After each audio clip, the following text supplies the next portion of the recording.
बिस्मिल्लाहिर्रहमानिर्रहीम। अस्सलाम वालेकुम। आज के लेक्चर में हम ये कैलकुलेट करना सीखेंगे कि आखिर एम्पिरिकल फार्मूला की मदद से मॉलिक्यूलर फार्मूला कैसे निकाला जाता है। तो आज का टॉपिक क्या है? केमिकल फार्मूलाज ऑफ कंपाउंड्स, यानी कि केमिकल फार्मूला, जैसा कि हम प्रीवियस लेक्चर्स में डिस्कस कर चुके हैं कि केमिकल फार्मूलाज की दो टाइप्स होती हैं हमारे पास। First one is molecular formula और second one is empirical formula. तो हम एम्पिरिकल फार्मूला की मदद से मॉलिक्यूलर फार्मूला को कैलकुलेट करना सीखेंगे। इसमें हमें सबसे पहले एक बात जरूर मालूम होनी चाहिए कि भाईजान, जो एम्पिरिकल फार्मूला है उसको कैलकुलेट किया जाता है एक्सपेरिमेंटल बेसिस पर। जी हां, इसके लिए एक मेथड कंबस्शन एनालिसिस है, तो उसको यूज करते हुए एम्पिरिकल फार्मूला कैलकुलेट किया जाता है। यानी कि एम्पिरिकल फार्मूला हम एक्सपेरिमेंट के बगैर, तजर्बे के बगैर मालूम नहीं कर सकते। So empirical formula can be determined using experimental data.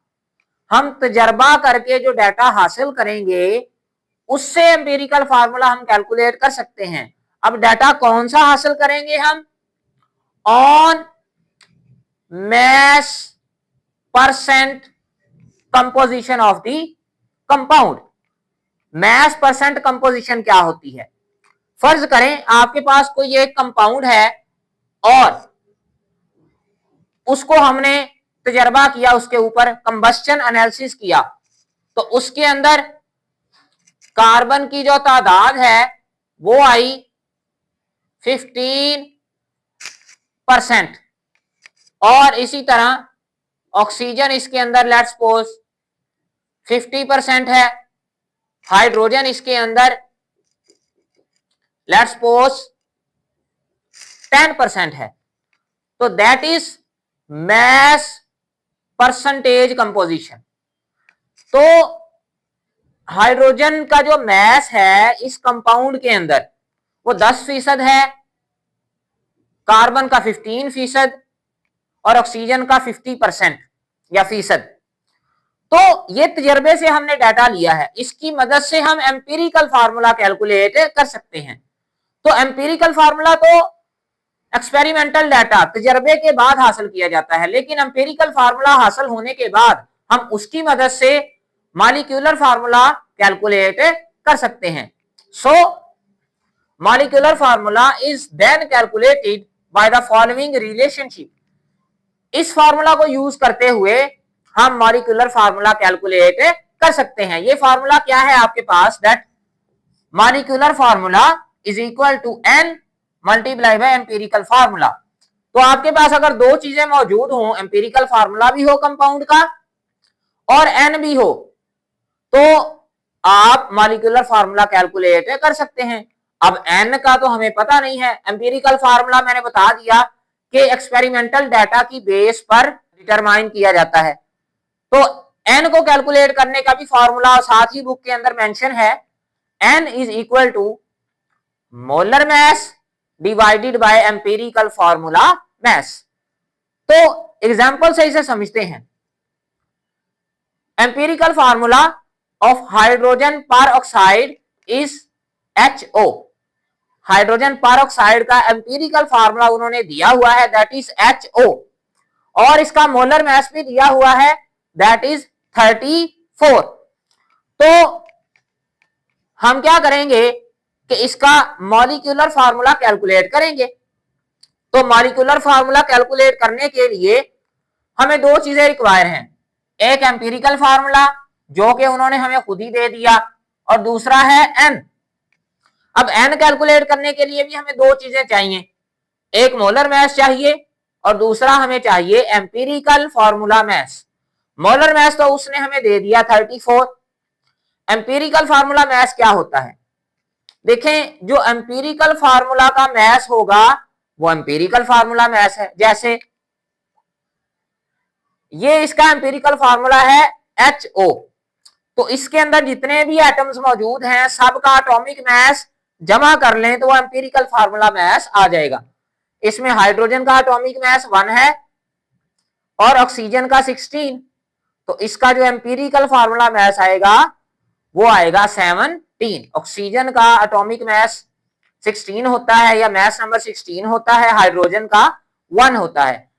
तो एम्पिरिकल फार्मूला मास या कोई भी मॉलिक्यूलर मास या मोलर मास कैलकुलेट करना चाहते हैं आप, तो आप क्या करें कि आप सिंपली उसके अंदर जितने भी एटम्स मौजूद हैं सब का एटॉमिक मास ऐड कर दें। तो इसका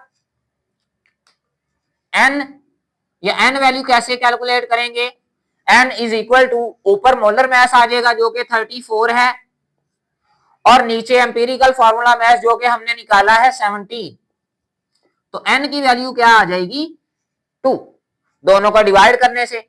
अब इस फार्मूला के अंदर या इस रिलेशनशिप के अंदर अगर हम n की वैल्यू पुट करें तो मॉलिक्यूलर फार्मूला क्या निकलेगा, मॉलिक्यूलर फार्मूला, मैं इसको MF से लिख रहा हूं लेकिन आपने पेपर के अंदर शॉर्ट फॉर्म यूज नहीं करनी, मैं जरा यहाँ पे अपना वक्त बचा रहा हूं। तो molecular formula is equal to, empirical formula क्या दिया हुआ है HO और इसको मल्टीप्लाई करवाना है 2 से। आपने हमेशा जो है 2 इस तरफ लगाना है और नीचे सबस्क्रिप्ट के अंदर। अब ये जो 2 है ये सिर्फ ऑक्सीजन का नहीं है, ये 2 हाइड्रोजन के साथ भी अंदर सबस्क्रिप्ट में लग जाएगा, मल्टीप्लाई हो जाएगा और ऑक्सीजन के साथ भी, तो ये बन जाएगा H2O2। तो हाइड्रोजन पेरोक्साइड का एम्पिरिकल फार्मूला HO है और इसका मॉलिक्यूलर फार्मूला क्या है H2O2। अब एक और एग्जांपल डिस्कस करते हैं, ये सैंपल एग्जांपल है। Empirical formula of a compound is CH। कोई एक कंपाउंड है और उसका एम्पिरिकल फार्मूला जो गिवन है वो आपके पास क्या है CH, और इसका जो मॉलिक्यूलर मास या मोलर मास है वो है 78 ग्राम पर मोल। ठीक है, तो हमने इसका मॉलिक्यूलर फार्मूला कैलकुलेट करना है।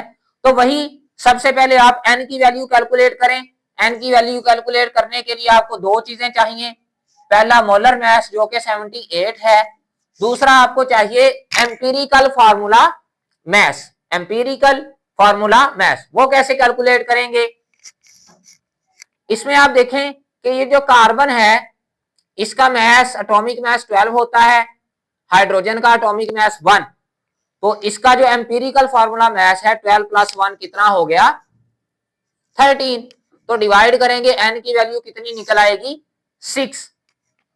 अब मॉलिक्यूलर फार्मूला कैलकुलेट करने के लिए एम्पिरिकल फार्मूला जो कि CH है इसको 6 से मल्टीप्लाई करवा दें, तो ये जो 6 है कार्बन के साथ भी मल्टीप्लाई हो जाएगा और हाइड्रोजन के साथ भी मल्टीप्लाई हो जाएगा। तो ये एक मॉलिक्यूलर फार्मूला आपके पास निकल आया, दैट इज C6H6। और हमें पता है कि C6H6 जो है ये मॉलिक्यूलर फार्मूला होता है बेंजीन का। तो हमें एक अननोन कंपाउंड दिया गया था जिसका हमें पता ही नहीं था, उसका एम्पिरिकल फार्मूला दिया गया था, हमने उसकी मदद से मॉलिक्यूलर फार्मूला कैलकुलेट किया और हमें पता चल गया कि ये कंपाउंड कौन सा है।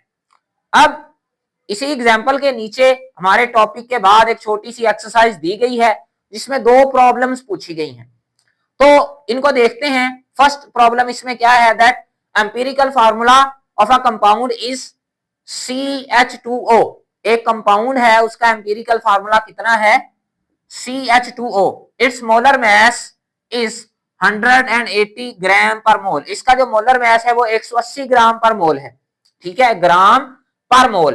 और इसका मॉलिक्यूलर फार्मूला कैलकुलेट करना है। मॉलिक्यूलर फार्मूला अगर हम कैलकुलेट करना चाहते हैं तो सबसे पहले n को कैलकुलेट करें। n को कैलकुलेट करने के लिए आप क्या करें कि जो मोलर मास है 180 उसको डिवाइड करवा दें एम्पिरिकल फार्मूला मास से। तो इसका एम्पिरिकल फार्मूला मास हम कैसे कैलकुलेट करेंगे, कार्बन का मास होता है 12, 1 हाइड्रोजन एटम का मास 1 है, तो 2 हाइड्रोजन एटम है तो इनका मास क्या हो जाएगा 2, और ऑक्सीजन का मास कितना होता है 16, तो 16 प्लस 2 18 प्लस 12 30। तो इसका एम्पीरिकल फार्मूला मैथ जो है वो 30 आएगा और n की वैल्यू यहाँ पे 6 आ जाएगी। तो अब आप मॉलिक्यूलर फार्मूला कैलकुलेट कर सकते हैं। Molecular formula is equal to empirical formula multiply by n। ये एम्पीरिकल फार्मूला है, मल्टीप्लाई बाई n की वैल्यू कितनी आई है 6। तो क्या आएगा, 6 को कार्बन से मल्टीप्लाई करवाएंगे तो C6 हो जाएगा, 6 2s are 12। ले जी, ये एक आपके पास मॉलिक्यूलर फार्मूला निकल आया और ये मॉलिक्यूलर फार्मूला जो है ये ग्लूकोज का होता है। अब एक और एग्जांपल दी गई है, इसका भी एम्पीरिकल फार्मूला जो है वो यही है CH2O, लेकिन इसका मोलर मास जो है वो 60 ग्राम पर मोल है। तो इसका मॉलिक्यूलर फार्मूला कैलकुलेट करने के लिए फिर से वही मोलर मास, n की वैल्यू पहले फाइंड करें, molar mass divided by empirical formula mass. Molar mass इसका 60 है, एम्पीरिकल फार्मूला मास इसका वही होगा जो हमने पहले कैलकुलेट किया है 30, क्योंकि इसका और इसका एम्पीरिकल फार्मूला सेम है। तो n की वैल्यू यहाँ पे 2 आई। तो अब इसका मॉलिक्यूलर फार्मूला क्या निकलेगा, CH2O multiply by n, C6 multiply by 2, sorry क्योंकि यहाँ पे n की वैल्यू 2 आई है, तो ये C2H 2 2s are 4 and O2। तो ये एक आपके पास कंपाउंड है जिसका ये मॉलिक्यूलर फार्मूला है। सो इस तरह से कोई भी आपको पेपर के अंदर या टेस्ट के अंदर एम्पीरिकल फार्मूला दे दे और मोलर मास भी दे दे, तो आप n की वैल्यू कैलकुलेट करके उसका मॉलिक्यूलर फार्मूला कैलकुलेट कर सकते हैं। So that was all about today's lecture. अगर आपको वीडियो लेक्चर पसंद आया तो चैनल को सब्सक्राइब और वीडियो को लाइक जरूर कीजिएगा। For today, thank you very much.